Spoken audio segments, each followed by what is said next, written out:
हम आपके बड़े शुक्रगुजार हैं क्योंकि आप अलग-अलग माध्यम से अपनी पवित्र कलाम को खुदावन अपने लोगों तक पहुँचाते हैं। हम तो इस लायक नहीं, पर तेरा पाक रूह जब हमारी मदद करता है, तो हम इस लायक हो जाते हैं कि तेरे कलाम की बशारत कर सकें। सो आज होने दे खुदावन, जो भी हम तेरे पवित्र कलाम में से सुनते हैं, सीखते हैं, उसे अपने हृदय रूपी पट्टियों पर लिख सकें, ताकि अपने जीवन में अप्लाई करके बेशुमार बरकतें और आशीषें आपसे हासिल कर सके। मेरे होठों को छू और अपने वाणी को हमारे मुख में डाल, ताकि खुदावन आज हम जो भी बोलें हमारी ओर से ना हो, बल्कि तेरी ओर से हो और तेरे लोगों के लिए आशीष वचन बन सके।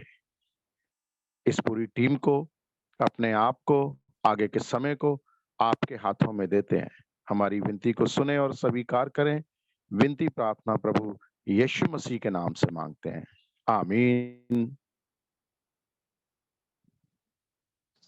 तो मैं गुजारिश करूंगा उन लोगों से जो लोग मेरी आवाज को सुन रहे हैं, कृपया जो जो मैं रेफरेंस आप लोगों को बताता हूं, आप कोई भी जन उसमें से पढ़ दिया कीजिए, ताकि जो अच्छी रीति से हम लोग खुदा के कलाम को आज सीख सकें और इसे अपने जीवन में उन्नति के लिए ढाल के रूप में इस्तेमाल कर सकें।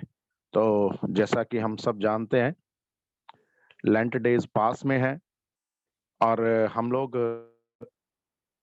लेंट सीजन में अपने आप को खुदा की करीबता में बनाए रखने की कोशिश करते हैं।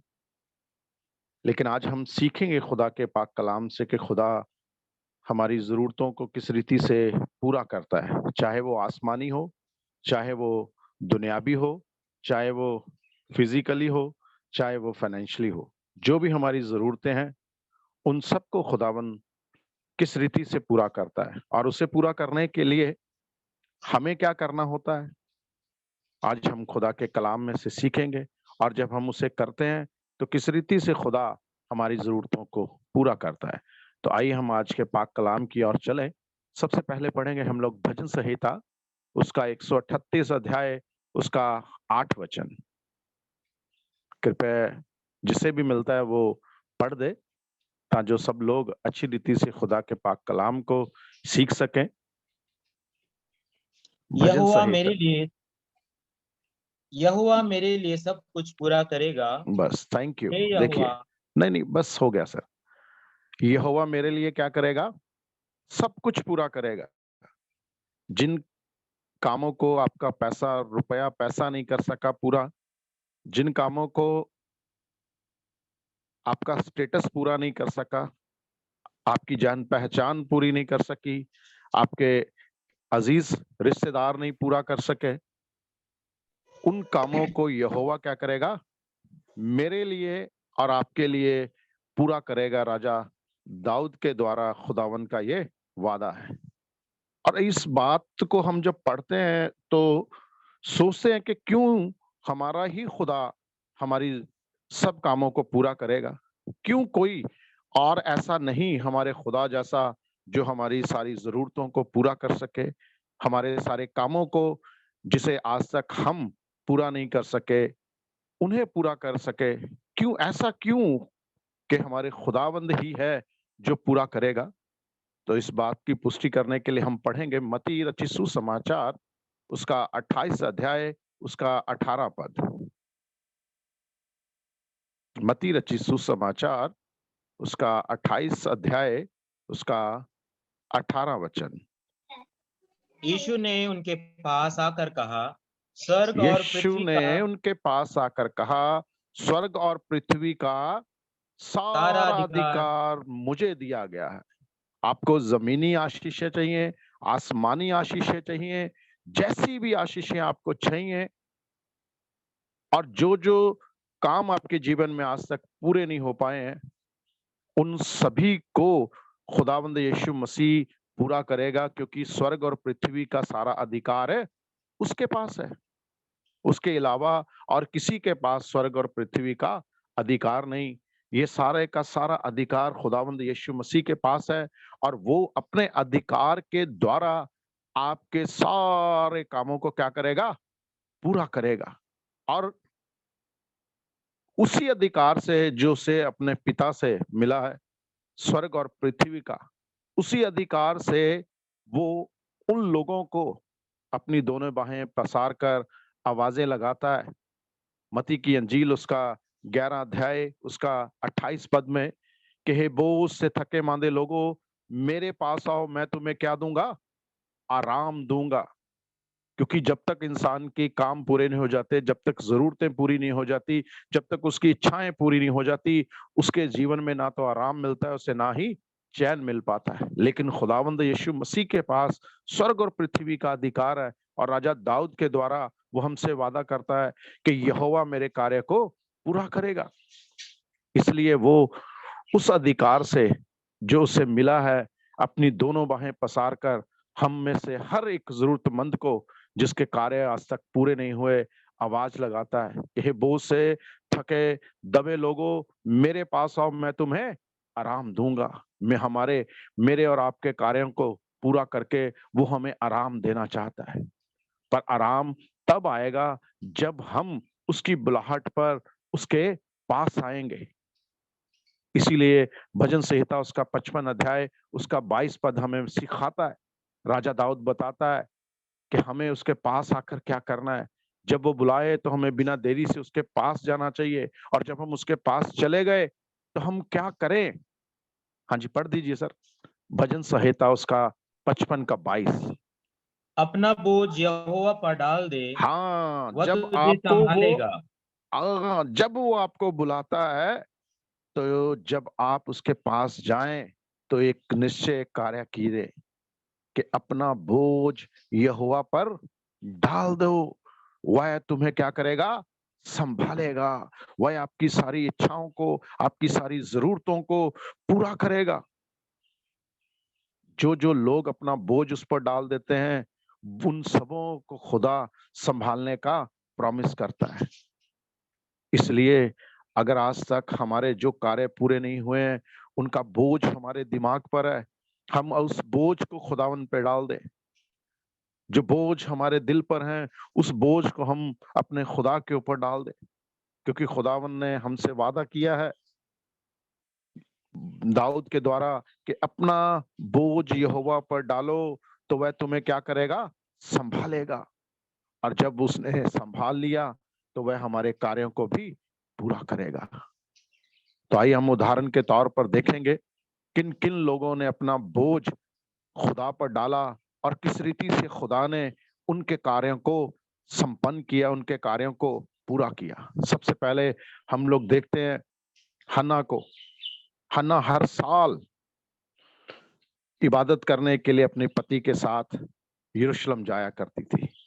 पता नहीं कितने साल हो गए थे वो रेगुलरली जा रही थी, पर उसे संतान प्राप्ति नहीं हुई। लेकिन एक वर्ष वो गई और ऐसे उसने दुआ की, और उस दुआ में एली को आवाज नहीं सुनाई देती थी, लेकिन उसके होंठ हिलने को वो देख सकता था। और उस एली ने बोला कि पता नहीं ये औरत नशा कर कर आई है, लेकिन उसने बोला कि भाई अपनी दासी को बुरी स्त्री ना जान, क्योंकि मैं तो अपना दुखड़ा जो है खुदावन को क्या कर रही हूँ? सुना रही हूँ। और देखिए सीखने वाली बात है, हर साल जाती थी, इबादत करके लौट आती थी, पर जिस साल उसने अपने आप का बोझ अपने खुदा पर डाल दिया, उसी साल खुदा ने उसे शैमुल की आशीष दे डाली। इसलिए हम जब भी खुदा के पास जाएं तो अपने बोझ को अपने तक ना रखें, अपने परमेश्वर पर डाल दें, जिसने वादा किया है कि अपना भार यहोवा पर डालो तो वह तुम्हें संभालेगा। राजा हिजकिय्याह को देखिए अजीजों, जिसे यशायाह नबी ने आकर बोल दिया कि जिस चारपाई पे तू पड़ा है उसी पे तू मर जाएगा, अपने परिवार और अपने राज्य का उपचार कर ले। अब राजा हिजकिय्याह ने चाहता तो वो अच्छे से अच्छे डॉक्टरों को बुला सकता था, अच्छे से अच्छे वैद और हकीम को बुला सकता था, लेकिन उसने किसी को नहीं बुलाया। हो सकता है अपने प्रिय बेटे या बेटियों को बुलाता, अपनी पत्नी को बुलाता, लेकिन उन्हें उससे किसी को भी बुलाना जो है गवारा नहीं था। उसने दीवार की तरफ अपना मुंह घुमाया और बिलक बिलक के खुदा के कलाम में लिखा है कि वह रोने लगा और खुदा से दुआ करने लगा कि खुदा तू याद कर कैसे ईमानदारी और सच्चाई से मैं तेरे साथ चलता रहा हूं। उसी क्षण यशाया भी महल से बाहर नहीं गया था। उसी समय खुदा का फिर से पैगाम आया कि जा मेरे दास हिजकिय्याह को कह दे कि मैंने उसके आंसू देखे और उसकी दुआ सुनी है। मैं उसकी 15 साल और आजू जो है बढ़ा दूंगा। जब उसने अपना भार यहोवा पर डाला तो किस रीति से खुदा ने उसके 15 साल और बढ़ा दिए। अजीजों, जब हम खुदा पर अपना बोझ डालते हैं तभी खुदा हमारे जीवन में हमारे कार्यों को पूरा करता है। और इन दोनों ने पैसे पर यकीन नहीं किया, अपने रुतबे पर यकीन नहीं किया, लेकिन खुदावंद पे यकीन किया, क्योंकि जो जो अपना भार यहोवा पर डालता है यहोवा उसे संभालता है, उसके लिए उन कार्यों को पूरा करता है जो उसके अजीज, उसके पैसा, उसकी दौलत नहीं पूरा कर सकती। इसीलिए खुदा के पाक कलाम में लिखा है कि खुदा घमंडियों का तो सामना करता है पर दीनों पर दया करता है। जब जब हम लोग खुदा के सामने झुकते हैं तब तब खुदा हमें ऊंचा उठाता है, तब तब खुदा हमारी जरूरतों को, हमारे कामों को पूरा करता है। अब ये तो वो लोग थे जिन्होंने खुदा के सामने दीन होकर अपना बोझ उन खुदा पर डालकर अपने कार्यों को करवा लिया। अब सवाल पैदा हो जाता है कि हम लोग क्या करें कि हमारे कार्य पूरे हो जाएं, हमारा बोझ खुदा उठा ले। ताई हम एक खुदा के कलाम में से एक वचन को पढ़ेंगे। पहला पत्रस उसका 5 अध्याय उसका 6 और 7 वचन। पहला पत्रस उसका 5 अध्याय उसका 6 और 7 वचन। इसलिए परमेश्वर के बलवंत हाथ के नीचे दीनता से रहो, हाँ जिससे सुनिए आप, वह तुम्हें एक एक सेकंड सर। इसलिए अगर आपके कार्य आज तक पूरे नहीं हो पाए हैं, इसलिए आपका बोझ आपके दिमाग पर, आपके दिल पर बना हुआ है। अगर आप अपने कार्यों को खुदा से पूरा करवाना चाहते हैं, आपने देखा हन्ना को कि किस रीति से हन्ना ने अपना बोझ खुदा पर डाल दिया, तो खुदा ने कई सालों से वो बांझ चली आ रही थी। आप सोचते हैं कि अल्काना जो उसका पति था वो धनी पुरुष था, उसने इलाज नहीं करवाया होगा? उसने बहुत सारा इलाज करवाया होगा, लेकिन उसके कार्य पूरे नहीं हुए, संतान प्राप्ति उसे नहीं हुई। पर जिस दिन उसने अपने आप को खुदा के सामने गिरा दिया, अपने आप को खुदा के सामने दीन कर दिया, उसी साल, उसी दिन, उसी घड़ी उसे पुत्र प्राप्ति का वादा जो है खुदा की ओर से मिल गया। इसलिए आप जो मुझे सुन रहे हैं, अगर आपका कार्य पूरे नहीं हुए तो आज आप मूल मंत्र सीख लें खुदा के कलाम में से, किस रीति से आपके कार्य पूरे होंगे और आपको क्या करना पड़ेगा।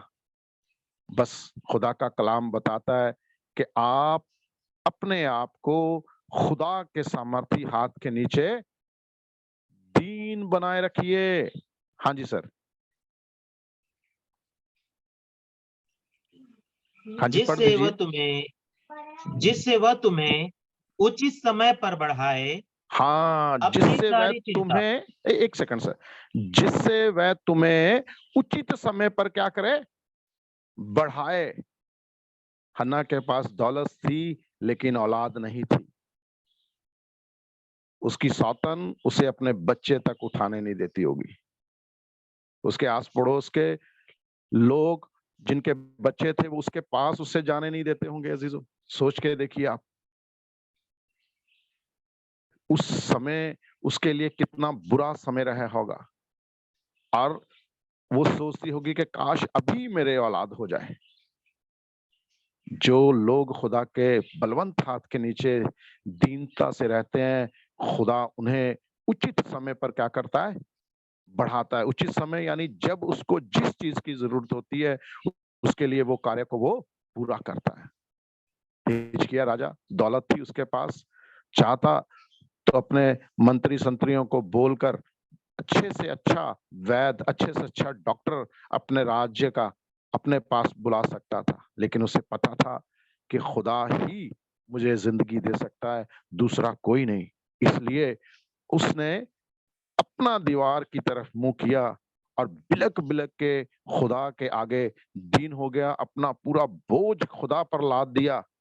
और खुदा ने, जब उसका पैसा उसके काम नहीं आया, जब उसका रुतबा उसके काम नहीं आया, उस समय खुदा ने उसे 15 साल और उसकी उम्र को बढ़ा दिया।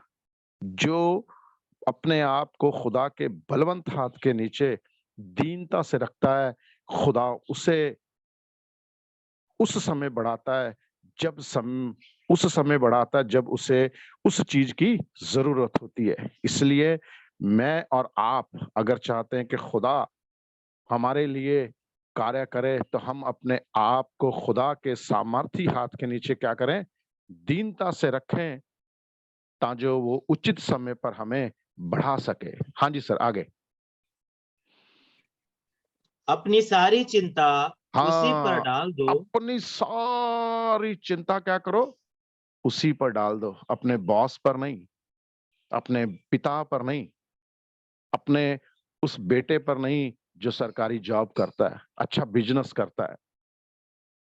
आप अपनी चिंता उस परमेश्वर पर डाल दो जिसने वादा किया है कि मैं तेरे लिए सारे काम को पूरा करूंगा।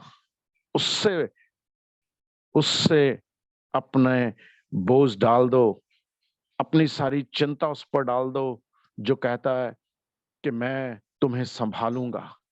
अपना सारा बोझ उस पर डाल दो। क्यों? हाँ जी सर।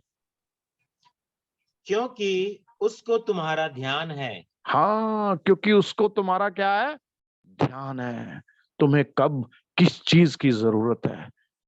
आपकी चप्पल में मोरी है, छेद है, उसे कोई नहीं जानता, लेकिन खुदा उसे क्या करता है? जानता है। इसलिए आप अपनी समस्त चिंता उस पर डाल दो, क्योंकि उसको तुम्हारा ध्यान है। इसलिए अजीजों, आज हम अपने सारे बोझ को, अपने सारे रुके हुए कार्यों को, चाहे किसी भी क्षेत्र में है, सारे के सारे बोझ को हम खुदा के ऊपर डाल दें, क्योंकि खुदा मेरा और आपका ध्यान करता है। उसकी निगाहें, उसकी आंखें निरंतर मुझ पर और आप पर लगी रहती हैं कि मेरे बच्चों को कब किस चीज की जरूरत है।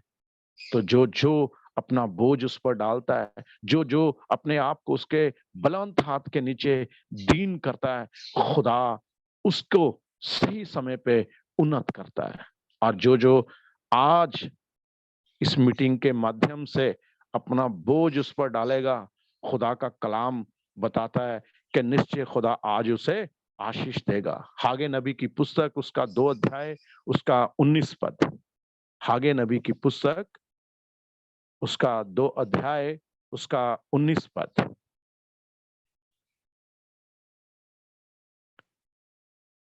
छोटे नबियों में से है, पुराने यतनामे में से। हागे नबी की पुस्तक, उसका 2 अध्याय, उसका 19 पद। परिस्थितियां कैसी भी हों, अगर आपने खुदा के सामने अपने आप को दीन किया है, तो निश्चय खुदा आपको आशीष देगा ही देगा। स्प्रिंग होता है, उदाहरण के तौर पे मैं आपको बताता हूँ। स्प्रिंग होता है, उसे जितना कम आप प्रेस करेंगे उतना कम ऊंचा जाएगा, लेकिन जितना ज्यादा उसे प्रेस करेंगे, जब छोड़ेंगे तो उतना ही हाइट पर वो जाएगा। उसी रीति से जब जब आप जितना खुदा के सामने गिरेंगे, अपने आप को जीरो करेंगे, उतना ही खुदा आपको बढ़ाएगा, आपको उन्नति और तरक्की देता हुआ आपके सब कार्यों को पूरा करेगा। हागे नबी की पुस्तक, उसका 2 अध्याय, उसका 19 पद। क्या अब तक बीज खत्ते में है? अब तक दाखलता और अंजीर और अनार और जैतून के वृक्ष नहीं फले, परंतु आज के दिन से मैं तुमको आशीष देता रहूंगा। हाँ, आज के दिन से मैं तुमको क्या देता रहूंगा? आशीष देता रहूंगा। खुदा का ये वादा है। और जो जो लोग आज की रात अपने आप को दीन खुदा के सामने करेंगे, जो जो लोग आज के रात खुदा के सामने अपने आप को झुका देंगे, अपना बर्डन, अपना बोझ खुदा के ऊपर लाद देंगे, निश्चय खुदा कहता आज के दिन से मैं उसे क्या देता रहूंगा? आशीष देता रहूंगा। अगर अजीजो आप आशीष चाहते हैं तो छोड़ दीजिए अपना सब कुछ और झुक जाइए आज उस खुदा के आगे जिसने कहा है मैं तेरे लिए सब कुछ पूरा करूंगा। क्यों पूरा करेगा? क्योंकि स्वर्ग और पृथ्वी का अधिकार उसके पास है, उसके अलावा और किसी के पास स्वर्ग और पृथ्वी का अधिकार नहीं। और उसी अधिकार से वो मुझे और आपको आवाजें लगाता है, ये बोझ से दबे थके मांदे लोगों मेरे पास आओ, मैं तुम्हें आराम दूंगा। आपका पैसा आपको आराम नहीं दे पाया, आपकी नौकरी आपको आराम नहीं दे पाई, आपकी दौलत आपको आराम नहीं दे पाई, लेकिन निश्चय खुदा आपको आराम देगा। और हमने देखा जिसने अपना भार यहोवा पर डाल दिया उन सबको खुदा ने संभाला। आज खुदा मुझे और आपको संभालने के लिए तैयार है अजीजों। बस एक काम हमें करना है कि हमें उसके सामर्थी हाथ के नीचे दीनता से रहना है और खुदा को कहना है कि खुदा मैं अपना जीवन आपको देता हूं, मैं अपनी मर्जी से नहीं, आज से आपकी इच्छा से अपना जीवन व्यतीत करूंगा। और निश्चय खुदा आपको बढ़ाएगा, आपको तरक्की देगा और आपको हर क्षेत्र में उन्नत करेगा। आइए हम अपने आप को ही नहीं, अपने दिलों को खुदा की हजूरी में झुका दें और प्रार्थना करें। रहीम पिता, हम तहे दिल से आपके बड़े शुक्रगुजार हैं कि बेशक हम जमीन पर हैं और आप आसमान पर, लेकिन आज भी तो अपने लोगों से अपने कलाम के द्वारा बातचीत करता है।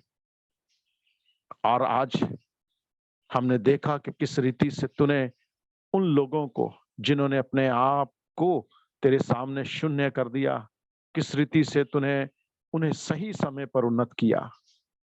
जब कुछ भी उनके काम नहीं आ पाया, केवल तूने खुदावन उनके लिए सब काम पूरे किए। आज तेरे लोगों की कई रीति से कितनी ही जरूरतें हैं जिन्हें संसार पूरा नहीं कर सकता, जिसे पैसा पूरा नहीं कर सकता, पर एकमात्र आप ऐसे परमेश्वर हैं जो हमारे लिए सब कुछ पूरा करने के लिए तैयार हैं। क्योंकि स्वर्ग और पृथ्वी का अधिकार प्रभु आपके पास है। हम किसके पास जाएं, किससे दुहाई दें, किससे मांगे?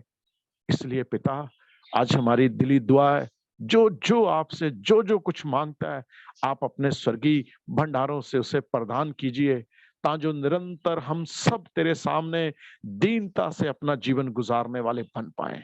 पिता, जो टीम फोन के माध्यम से तेरे कलाम को लोगों तक पहुंचाने में एक दूसरे की मदद करते हैं, आप उनकी सेवकाइयों पर अपनी आशीष दें और उनके परिवारों को प्रभु आशीष कीजिए, ताकि प्रभु उनके जीवन से आपके पवित्र नाम को आदर, इज्जत और महिमा मिलने पाए। आज का कलाम हम खुदावन भूलने वाले ना हो, बल्कि इसे याद रखने वाले बन सके, ताकि औरों को अपनी संगति मिले और उन्हें विश्वास में बढ़ाते चले जाएं। प्रभु, हम सब पर तेरा अनुग्रह चाहते हैं, तेरी दया चाहते हैं और हमें कलाम सीखने के लिए, सुनाने के लिए, बोलने के लिए आपका आत्मा प्रदान कीजिए। एक बार फिर से इस टीम को आपके जोरावर हाथों में दे देते हैं। प्रभु, आप अपनी दया कीजिए, प्रार्थना को सुने। प्रार्थना खुदावंद यीशु मसीह के नाम से मांगते हैं। आमीन, आमीन, आमीन। Thank you sir, thank you very much. God bless you all. आमीन।